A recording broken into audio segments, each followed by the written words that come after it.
Shalom, sahabat CS dimanapun Anda berada. Saya sangat bersuka cita bisa menjumpai Anda untuk menyampaikan kebenaran firman Tuhan. Kebenaran firman Tuhan kali ini berjudul Mengubah Jalan Hidupku. Mengubah jalan hidupku. Kekristenan adalah jalan hidup, bukan jalan hukum. Maksudnya apa?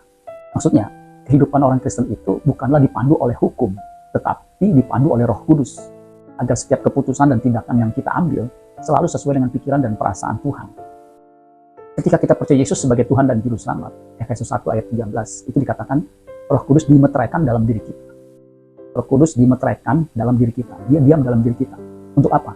Memimpin kepada seluruh kebenaran. Untuk apa? Mengajarkan segala sesuatu untuk kita bisa lakukan.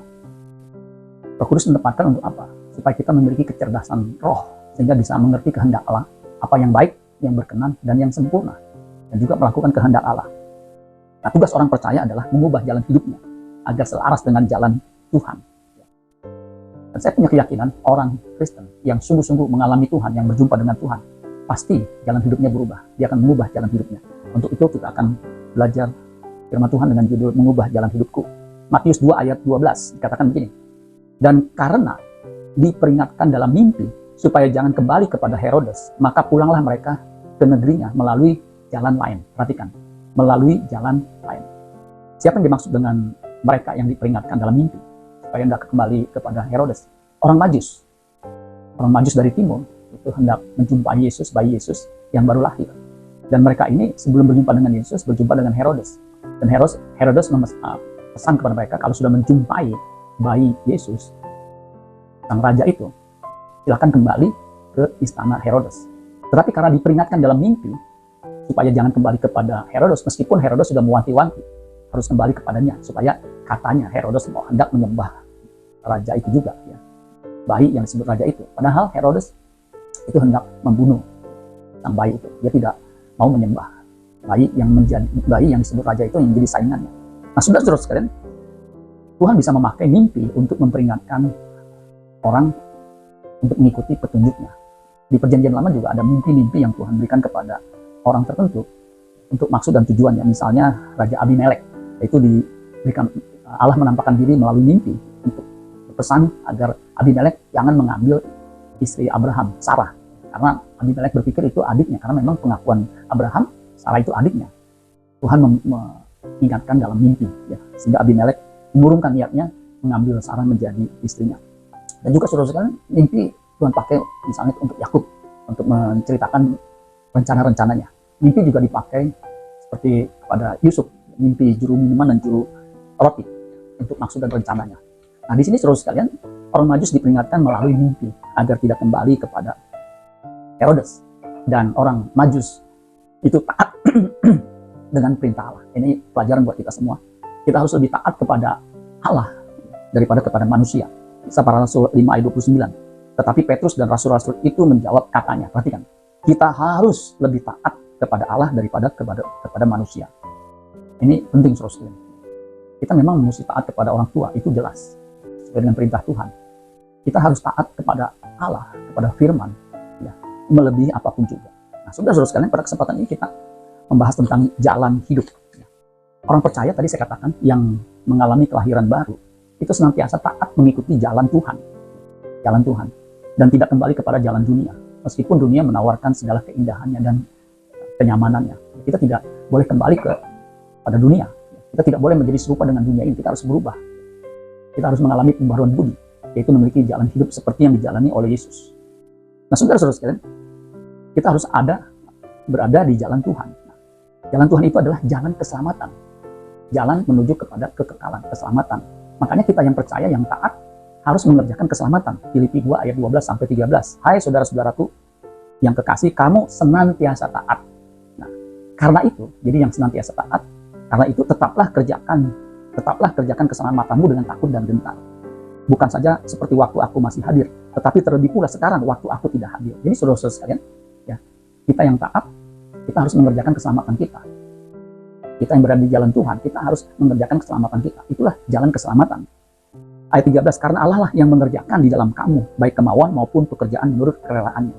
Jadi, dengan kata lain, kita yang percaya Yesus, yang senantiasa taat, harus mengerjakan keselamatannya. Dan juga memberitakan jalan Tuhan itu, jalan keselamatan itu kepada orang lain. kepada dunia, supaya mereka pun mengalami keselamatan. Orang Kristen pasti tidak egois dengan keselamatan yang dimilikinya, dengan keselamatan yang dikerjakannya. Dia juga merindukan orang lain diselamatkan, sebagaimana Allah tidak menghendaki seorang pun binasa. Dia menghendaki semua orang boleh diselamatkan. Di Kisah Para Rasul 16 ayat 17, di situ dikatakan begini, ia mengikuti Paulus dan kami dari belakang sambil berseru, orang-orang ini adalah hamba Allah yang maha tinggi. Mereka menyebut Paulus ya, dan rekannya itu hamba Allah yang maha tinggi. Mereka memberitakan kepadamu jalan kepada keselamatan. Itulah jalan Tuhan, jalan menuju kepada keselamatan. Kalau di perjanjian lama, jalan Tuhan itu adalah jalan yang dijalani oleh orang benar. 2 Samuel 22 ayat 21 dan 22. Ingat, 2 Samuel 22, 21, 22. Tuhan memperlakukan aku sesuai dengan kebenaranku. Ia membalas kepadaku sesuai dengan kesucian tanganku. Sebab aku, ayat 22, tetap mengikuti jalan Tuhan dan tidak menjauhkan diri dari Allah sebagai orang fasik. Jadi jalan Tuhan adalah jalan yang dijalani oleh orang benar. Orang yang mengikuti kebenaran dan hidup dalam kesucian. Itu jalan Tuhan. Jadi ciri orang yang mengalami jalan Tuhan adalah hidup dalam kebenaran dan kesucian. Mazmur 18 ayat 21 dikatakan, ayat 22 ya. Sebab aku tetap mengikuti jalan Tuhan dan tidak berlaku fasik terhadap Allahku. Jadi saudara, orang benar yang tidak berlaku fasik pasti mengikuti jalan Tuhan. Hosea 14 ayat 9, ayat 10 ya. Siapa yang bijaksana biarlah ia memahami semuanya ini. Siapa yang paham biarlah ia mengetahuinya. Sebab perhatikan, jalan-jalan Tuhan adalah lurus dan orang benar menempuhnya. Tetapi pemberontak tergelincir di situ. Jadi saudara, jalan Tuhan adalah jalan yang lurus menuju kepada kekekalan, kepada surga. Bagaimana dengan perjanjian baru? Perjanjian baru, jalan Tuhan adalah jalan lurus, yaitu Kristus sendiri. Itu jalan yang lurus menuju kepada Bapa di surga.